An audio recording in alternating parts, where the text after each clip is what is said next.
Assalamualaikum warahmatullahi wabarakatuh. Ketemu lagi dengan saya di Dr. Iskandar Channel. Oke, kita melanjutkan apa yang sudah kita bahas pada video sebelumnya. Jadi kali ini saya akan memberikan tips bagaimana cara yang aman memilih diet sehingga berat badan kita sebagai tujuan utama kita diet akan turun dengan cepat, tetapi tidak merusak kondisi tubuh kita. Tubuh kita tetap sehat, dan berat badan kita turun yang signifikan. Gitu. Kemudian yang perlu saya sampaikan di sini, ya, dalam memilih diet itu kita punya prinsip, ya, prinsip tujuan. Yang pertama adalah kan tujuan kita biasanya bagaimana supaya berat badan kita turun, paling sering kan itu. Jadi kita diet dengan cepat menurunkan berat badan. Kemudian jangan lupa, ya, tolong diperhatikan kondisi berikutnya ini, parameter tubuh, ya. Jadi jangan sampai kita, ya, diet berat badan turun tapi ya, otot kita mengecil. Kalau otot mengecil kita menjadi loyo, jadi sakit. Kita diet karena kekurangan nutrisi, akhirnya protein kita dipecah menjadi energi untuk dijadikan energi, ya. Itu jangan sampai nanti Anda akan lemah kan itu, ya.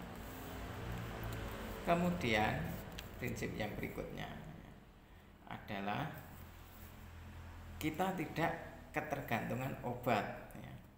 Mungkin awal diet kita semangat, ya, kita semangat, kita disuruh beli suplemen ini, suplemen itu, apalagi harganya mahal, jutaan. Dan nanti ketika uang kita menipis, nggak mampu beli itu lagi, beli suplemen itu lagi, kita gagal lagi dietnya. Itu prinsipnya, ya. Jangan sampai ketergantungan suplemen. Itu prinsip yang ketiga. Yang keempat, dengan cara yang murah dan mudah sehingga bisa sustainable. Jadi diet ini sebenarnya gampang, ya. Yang susah itu sustainable-nya, artinya itu jangka panjangnya itu loh. Mungkin waktu masih semangat seminggu kita diet turun 1 kilo 2 kilo, tapi setelah itu, ya, karena nggak sustainable, ya, karena itu tadi ketergantungan suplemen, mahal lagi, ya, akhirnya kita nyerah.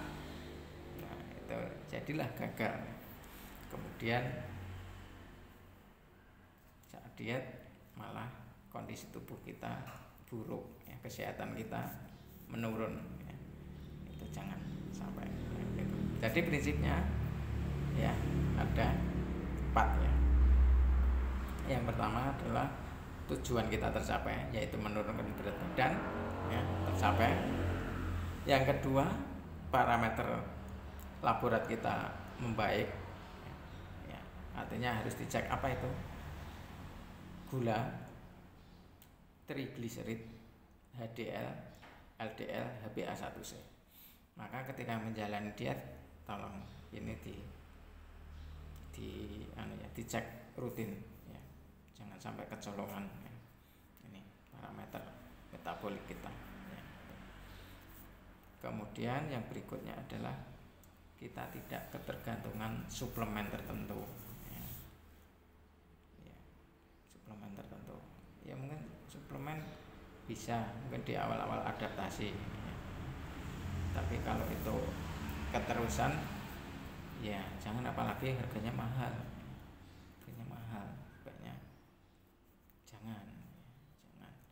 Jadi levelnya, ya, harganya sama dengan bumbu-bumbu makanan yang kita makan sehari-hari itu tidak masalah ya, karena itu memang kita sama seperti makan ya gitu. Tapi harus beli ini itu harganya jutaan, seminggu sejuta gitu ya, kita tekor ya gitu. Kemudian mudah dan murah, itu prinsip yang terakhir ya, artinya gampang dijalankan, tidak menyiksa diri, dan murah meriah. Nah itu pilih diet yang mencakup 4 prinsip itu tadi. Kemudian apa yang harus kita perhatikan sebagai dasar untuk menjalankan diet?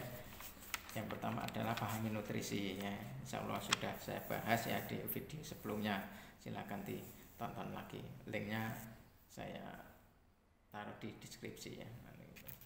Kemudian yang kedua, pahami fisiologisnya. Jadi ketika di luar tubuh seperti apa, di dalam tubuh seperti apa. Jadi makanan nutrisi kita itu di luar tubuh itu dengan di dalam tubuh itu akan ada perlakuan yang beda. Kalau di luar tubuh ya nasi ya nasi terus ya. Kalau di dalam tubuh nanti akan dipecah, degradasi, dan di dalam tubuh ada reaksi lain lagi, ada reaksi enzimatik. Nah, itu proses dalam tubuh berdasarkan fisiologis tubuh. Nah itu kita harus paham. Nah, kemudian yang berikutnya prinsipnya adalah tiru seperti nenek moyang kita ya. Nenek moyang kita itu pelaku diet yang sangat luar biasa. Buktinya apa? Ya buktinya kita ada di sini. Kalau perilaku dietnya nggak baik, tubuhnya rusak, ya manusia sudah punah. Tapi buktinya kita ada. Nah, berarti nenek moyang kita dulu ya itu menjalankan apa itu, lifestyle yang bagus. Nah itu yang harus kita tiru. Nah, sehingga ya, itu prinsip diet ya itu seperti itu tadi ya. Nah, kita harus pahami nutrisinya, fisiologisnya dalam tubuh seperti apa, dan kita bisa tiru contoh ya, nenek moyang kita, termasuk ajaran Nabi kita dalam Islam itu yang diajarkan ya jangan berlebihan, sepertiga makanan, sepertiga air, sepertiga udara. Nah, itu. Kemudian kalau makan tidak boleh terlalu kenyang. Kemudian Nabi juga menganjurkan untuk sering puasa, dicontohkan oleh Nabi untuk puasa. Nah itu sesuai dengan itu aja, itu insya Allah aman. Nah, gitu. Oke, yang pertama tentang nutrisi ya sudah kita bahas di video sebelumnya. Kemudian yang kedua fisiologisnya. Jadi secara fisiologis ya kita butuh makan itu untuk apa nih? Ya, untuk makan itu terutama untuk energi dan untuk membangun sel kan seperti itu. Ya, membangun sel. Jadi untuk repair sel-sel kita agar tetap berfungsi dengan baik, ya, tubuh kita tetap bisa menjalankan tugas fungsinya itu dengan baik ya. Maka itu prinsip fungsi nutrisi itu di situ ya. Menjaga kelangsungan hidup tubuh kita dan juga sebagai sumber energi ya. Kita bahas ya yang pertama sumber energi ya. Sumber energi utama adalah gula, glukosa, dan karbohidrat dengan rumus molekul C6H12O6. Jadi itu adalah pilihan pertama dari kebutuhan energi kita. Jadi energi kita itu dalam bentuk ATP ya, untuk menggerakkan sel ini ya, untuk berjalan, bernapas, berpikir, berdetak jantung kita ya, menulis ya, dan sebagainya. Itu butuh energi. Energinya itu ATP ya. ATP itu dari mana? Jadi ATP itu berasal dari terutama itu dihasilkan oleh siklus Krebs ya, siklus Krebs di mitokondria.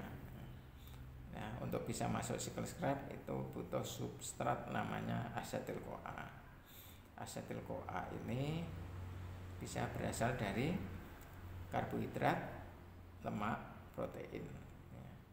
Jadi 3 makronutrisi ini ya, lemak, karbohidrat, protein itu bisa dijadikan energi semua.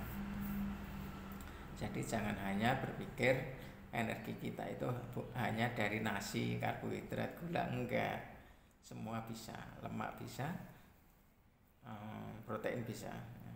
Tetapi memang pilihan pertama itu adalah di karbohidrat, gula, karena itu rantainya pendek ya, sehingga untuk memotongnya pun tidak butuh waktu lama, sehingga bisa cepat digunakan. Maka tubuh akan memilih gula ini untuk dijadikan pilihan pertama untuk dijadikan energi ya, seperti itu. Jadi ketika kita makan gula, karbohidrat ya, karbohidrat nanti masuk dalam tubuh kita, pencernaan kita nanti akan dipecah menjadi substrat yang sederhana, yaitu gula, glukosa. Nah, glukosa ini akan diserap oleh usus halus, kemudian diedarkan di darah. Nah, secara fisiologis tubuh kita itu mempunyai sistem homeostasis atau menjaga keseimbangan supaya tidak ada gangguan dalam tubuh kita. Maka gula ini dijaga oleh tubuh kita supaya tidak lebih dari 125 mg per desiliter, sehingga tubuh ya, ketika menjumpai gulanya kok naik terus karena kita makan banyak, gulanya naik, maka itu oleh pankreas ya, jadi sensornya itu pankreas ya. Oleh pankreas akan mengeluarkan insulin. Nah, insulin inilah yang akan menurunkan gula di darah. Dengan cara apa? Dengan cara mengirimkan ke sel-sel untuk dibakar, dan juga mengirimkan ke liver untuk dirubah menjadi lemak tubuh atau energi yang bisa disimpan, yaitu trigliserid. Nah, itu berkaitan dengan karbohidrat ya. Sebelum kita melangkah lebih lanjut, prinsip dari berat badan yang berlebih itu apa sih? Jadi gemuk itu apa sih? Gemuk itu adalah lemak tubuh ya, berasal dari komposisi lemak tubuh, itu gemuk ya. Jadi gemuk sama dengan lemak tubuh. Lemak tubuh itu apa sih? Itu trigliserid atau triasil gliserol. Itu adalah lemak tubuh. Jadi ketika berat badan Anda naik, itu yang mengalami kenaikan adalah komposisi trigliserid Anda. Maka kalau ingin berat badannya turun, yang diturunkan adalah trigliserid Anda. Itu prinsipnya ya. Prinsipnya itu ya. Jadi naik turunnya berat badan sama dengan naik turunnya trigliserid. Nah, gitu. Kembali ke tadi ya. Jadi karbohidrat, gula, kalau kita makan berlebih, maka karbohidrat gula itu akan dikonversi, dirubah menjadi trigliserid. Nah, trigliserid inilah yang menyebabkan gemuk ya, gemuk. Jadi keywordnya kata kuncinya ketika kita mengalami gemuk itu terjadi karena tubuh banyak memproduksi trigliserid. Kemudian trigliserid itu diproduksi banyak karena kita makan gula, karbohidrat yang berlebihan. Itu kata kuncinya. Sehingga bila ingin menurunkan berat badan, maka stop gula, karbohidrat ya, stop, maka itu tidak akan naik lagi berat badan Anda ya, supaya berat badan nggak naik ya. Terus kalau berat badan ingin turun, ya selain tidak makan karbohidrat, gula, lakukan puasa. Supaya apa? Supaya tubuh ini mengambil energi dari trigliserid kita ya. Jadi sekali lagi tubuh itu punya homeostasis ya. Ketika kita nggak makan gula, karbohidrat, tubuh akan memenuhi energinya dari alternatif lain. Ya. Dengan cara apa? Dengan cara memecah trigliserid. Kalau trigliserid dipecah, otomatis berat badan kita akan turun. Jadi dari sini aja kita sudah punya clue ya, kata kunci. Kalau pengen turun, satu, tidak makan gula karbohidrat, dua, puasa. Udah gampang ya, itu pasti turun. Prinsipnya cuma itu, dua itu. Itu kalau ingin berat badan kita turun, itu trigliserid ya. Itu ya kunci yang pertama tadi. Kemudian yang kedua, parameter tubuh harus normal ya. Jadi dalam memilih diet ini, maka tadi saya sudah bilang untuk selalu cek HbA1c, gula, HDL, LDL, trigliserid. Nah, pertama trigliserid ini dari mana ya? Jadi trigliserid itu ada yang disimpan ya, di bawah perut paha pipi, ada yang di organ-organ, di lemak, di pankreas ya, sehingga terjadi pelemahan hati ya. Pankreasnya menjadi rusak ya, karena tertumpuknya oleh trigliserid. Dan trigliserid ini ternyata malah tidak berasal dari lemak, tapi dari karbohidrat, gula yang kita makan ya. Itu akan dirubah oleh liver menjadi trigliserid. Jadi kalau ingin menurunkan trigliserid ya jangan makan karbohidrat, gula, pokoknya prinsipnya itu ya. Dengan tidak makan gula karbohidrat, puasa, maka otomatis LDL-nya akan turun, otomatis itu ya. Ya, otomatis karena produksi trigliserid kan menjadi nol ya, otomatis LDL-nya turun dan otomatis HDL-nya naik ya. Sudah saya terangkan ya di video sebelumnya fungsi HDL, LDL itu. HDL itu yang mengirim trigliserid ke tepi, dari liver ke tepi. HDL itu yang mengambil dari tepi ke liver ya. Otomatis kalau kita puasa, tubuh akan memproduksi banyak HDL. HDL ini yang akan mengambil lemak dari tepi untuk diambil ke pusatnya, ke livernya. Tapi kalau kita makan karbohidrat, gula, terbentuk trigliserid akhirnya, maka untuk mengirim ke tepi karena butuh disimpan dalam paha pipi perut, maka liver akan memproduksi LDL untuk mengantarkan trigliserid tadi disimpan. Otomatis kalau kita banyak makan karbohidrat, gula, LDL kita akan naik. Nah, itu otomatis. Maka kalau pengen LDL-nya turun, HDL-nya naik, ya stop karbohidrat, gula, dan puasa. Dijamin.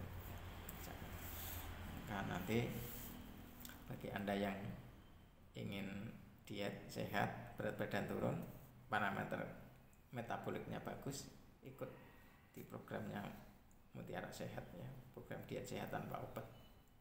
Nanti ada di deskripsi nanti linknya ya, nanti bisa diikuti.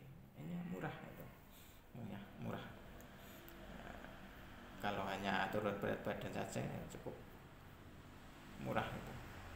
Kalau pas awal promo itu dapat diskon ya, 20%. Itu bisa ikuti. Itu cara memilih diet. Kemudian prinsip selanjutnya adalah jangan sampai tubuh mengambil energi itu diambil dari protein kita. Protein kita contohnya apa? Sel otot, hemoglobin, albumin, dan lain sebagainya. Banyak, hampir semua terbentuk dari protein. Maka jangan sampai tubuh kita mengambil energi itu dari struktur tubuh kita menjadi sakit itu nanti ya. Kalau yang diambil sel otot ya kita menjadi lemah, sakit. Kalau yang diambil albumin, cairan kita menjadi bocor, menjadi busung lapar, menjadi bengkak, putih, muka kita duduk-duduk. Kalau yang diambil hemoglobin yang menjadi anemia, nah itu kita hindari. Maka prinsip dalam diet ini protein harus masuk, protein harus masuk ya. Maka saya sangat tidak setuju kalau diet hanya makan buah sayur, tidak makan daging, tidak makan protein. Itu nanti mengecil ototnya akan diambil semua. Yang sehat itu adalah mengecil lemaknya yang diambil ya. Bukan proteinnya yang diambil, tapi lemaknya yang diambil. Maka itu akan sehat, Anda akan sehat ya. Prinsipnya itu, jangan sampai kekurangan protein. Karbohidrat, gula itu bisa di stop ya, karena kita punya cadangan yang lain yaitu lemak. Lemak nggak bisa di stop karena lemak dibutuhkan untuk membuat membran sel, untuk dijadikan hormon, dan itu esensial. Maka lemak nggak boleh ditinggalkan, harus makan lemak. Yang ketiga protein juga sangat-sangat esensial, harus didatangkan dari luar ya. Jangan sampai merusak otot kita untuk dijadikan energi. Jadi contoh otot kita dijadikan energi adalah orang-orang yang kelaparan di Afrika. Itu kan bokongnya tipis ya, udim, perutnya membengkak, membesar, itu karena cairan, karena albuminnya diambil untuk jadi energi. Albumin itu fungsinya untuk apa, mengatasi atau anti bocor, supaya cairan tidak bocor, itu dengan albumin. Kalau albuminnya aja diambil untuk energi, ya kekurangan albumin, akhirnya jadi bengkak.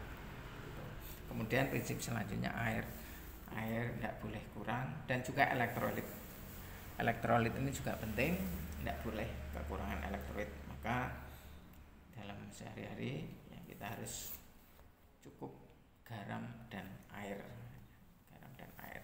untuk mengganti elektrolit cairan kita. Itu prinsipnya ya, oke.